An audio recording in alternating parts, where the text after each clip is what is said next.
Tem uma aqui que é interessante. O cara mandou uma pergunta pra mim, mas é você que vai responder. Não, claro. Responda você primeiro. Não, eu vou responder um pedaço dela, mas você mata ela. Aqui, ó. Essa não é pro Caio, é pro Braulio. Você já teve alguma experiência com paranormalidade ou demônio? Aí é o seguinte, paranormalidade não. Eu nunca tive essa experiência. Mas eu acho que tinha uns demônios dentro de mim há um ano atrás, não tinha, Caio? Tinha uns esmigos. Não tinha os demônios, não tinha? Tinha uns esmiglinhos. Eu tava vendo, eu tava pensando nisso. Eu tava cheio dos demônios, cara. Você não estava possesso, mas você andou meio oprimido, brother. Eu tava com opressão Opressão demoníaca. espiritual.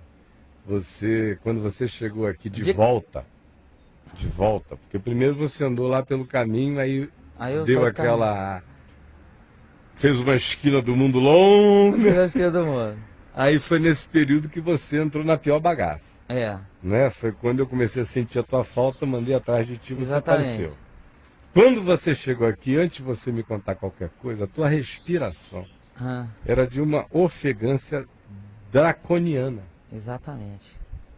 Você sente na respiração, sente no exalar como é que está o espírito do indivíduo. E você estava oprimidaço. Então é opressão O que demoníaca. você estava experimentando era opressão. Você não estava sob sujeição. Porque se você estivesse sob sujeição... Qual que é as etapas? Faz aí. A opressão é aquilo que eu disse. É só como se o cara estivesse de fora para dentro, com aquela coisa oprimindo. Às vezes a sensação vem com dor de cabeça, às vezes vem com aquela dor de cabeça interna, às vezes vem com um esgoelamento que o cara fica sem ar, às vezes é o esmagamento de um sentimento que não sai de dentro, uma fixação, ou é uma ansiedade alienígena carcomendo o cara.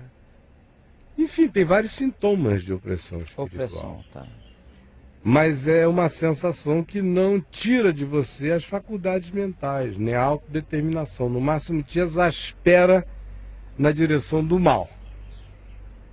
A sujeição é diferente. É uma etapa posterior à opressão. É quando o indivíduo já começa a ter faculdades dominadas, mas não a mente.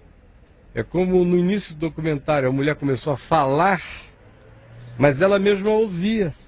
E ela mesma dizia, sai de dentro de você o que você não controla, o que você não quer dizer, o que você não pensa, o que você não crê, mas sai de maneira revelia contra o outro. Esse é um dos sintomas da sujeição. É quando a faculdade mental está inteira, mas as ações do indivíduo já começam a se tornar meio autômatas. Ele já não tem todo o domínio sobre si. A possessão já é uma instalação definitiva do software. O cara anda oprimido, de vez em quando fica sob sujeição, e em outras horas ele cai em estado profundo de possessão, onde todas as faculdades mentais dele cessam, e ele passa a ser um instrumento total da entidade espiritual, do demônio, do espírito imundo que esteja dentro dele. Essas são as diferenças. O que mais, brother? Devemos expulsar demônios sem que eles se manifestem na pessoa, mesmo se essa pessoa não queira Jesus? Não. Pois qual o risco dessa pessoa ficar com mais 7? Não tem esse risco, não é uma questão de matemática nem de estratégia de guerra. Ele está falando isso como se ele estivesse jogando batalha naval. Não é assim. Você fala o evangelho às pessoas, vive o evangelho com as pessoas, mesmo por aquelas, em relação àquelas que você tem a suspeição de que elas têm algo a mais. Mas se elas não têm essa consciência, você não precisa incitar isso nelas. Como, por exemplo, a Igreja Universal do Reino de Deus vive do diabo. Sem o diabo, a Igreja Universal do Reino de Deus acaba, meu amigo. Quando eu digo diabo, não é o Satanás verdadeiro, não. É o holograma. O maniqueísmo. É o holograma que eles invocam lá. Porque não tem culto na Universal que eles não invoquem os demônios. Manifesta para sair, manifesta para sair.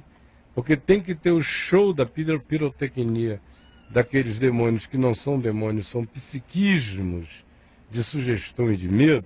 Como eu já disse ali, para cada 100 que vão ali, uma minoria possessa, a maioria cai de medo, de sugestão, de expectação da queda. de um monte de coisa, mas eles vivem do diabo. O diabo é o principal parceiro.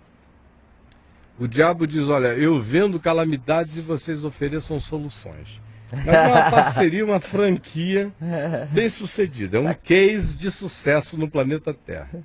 Universal do Reino de Deus e Satanás. Será que ele dá 10% para eles, cara? Não, ele dá muito mais. Ele só quer a alma deles, deixa a grana toda. Eu não quero a grana não, eu quero é vocês. Não está preocupado com a grana não. E eu quero é todo esse pessoal que vocês estão enganando. Mas eu me desviei do assunto aqui. Qual era a questão? Eu esqueci. Espera que eu fui aqui, peraí. Peraí. Se devemos expulsar demônios sem que eles se manifestem na pessoa, mesmo que essa pessoa não creia em Jesus, não queira Jesus. Não invoque demônios sobre ninguém, nem fique provocando, dizendo Jesus manifesta nela tudo que tem de ruim e tal, porque isso é uma invocação. Você não vê Jesus fazendo isso?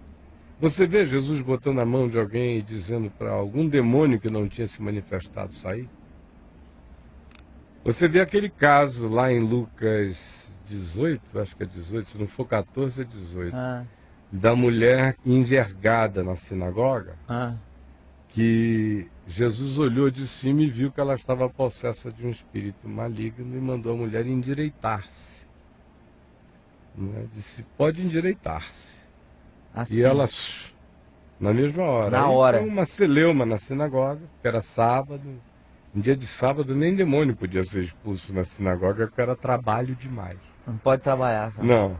Aí, mas você não vê nenhum outro caso de Jesus sair correndo atrás de demônios.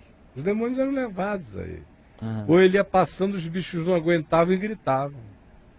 Mas quando você anda cheio de Deus, você não tem que invocar nada. O diabo ou foge ou grita, já naquele recurso suicida do diabo. Que ele não suporta a presença da luz, aí ele grita, que odeia a luz, aí ele se declara. Quando ele se declara, o filho da luz vai lá e o expulsa.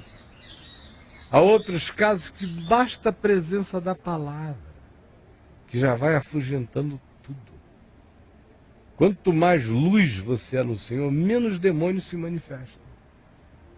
Só se manifestam esses demônios rasteiros, que são quase que entidades já vinculadas ao psiquismo pessoal do indivíduo, adoecido psicologicamente e também com a doença psicológica retroalimentada pela opressão, pela sujeição ou pela presença demoníaca. É quando cria esse bolo.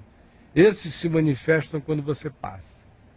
Agora, aqueles de uma categoria mais elevada, meu irmão, a maioria deles, basta você chegar com a palavra que eles se retiram.